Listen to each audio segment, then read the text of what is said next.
Kozhikode beach ആശുപത്രിയിൽ രോഗിയെ പീഡിപ്പിക്കാൻ ശ്രമിച്ച കേസിൽ ഫിസിയോതെറാപ്പിസ്റ്റിനെ സസ്പെൻഡ് ചെയ്യാൻ തീരുമാനമായി. കർശന നടപടിക്ക് ആരോഗ്യവകുപ്പ് മന്ത്രി വീണ ജോർജ് നിർദ്ദേശം കൊടുത്തു. മിഥില ബാലൻ കോഴിക്കോട് നിന്ന് ചേരുന്നു. മിഥില, ഗുഡ് മോർണിംഗ്, പറയൂ.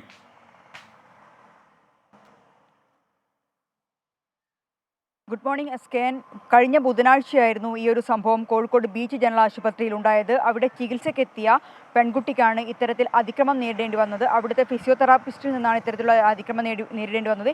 ഈ സംഭവത്തിലാണിപ്പോൾ ആരോഗ്യമന്ത്രി ഇടപെട്ടിരിക്കുന്നത്. കർശന നടപടിയെടുക്കാനാണ് നിർദ്ദേശം നൽകിയിട്ടുള്ളത്.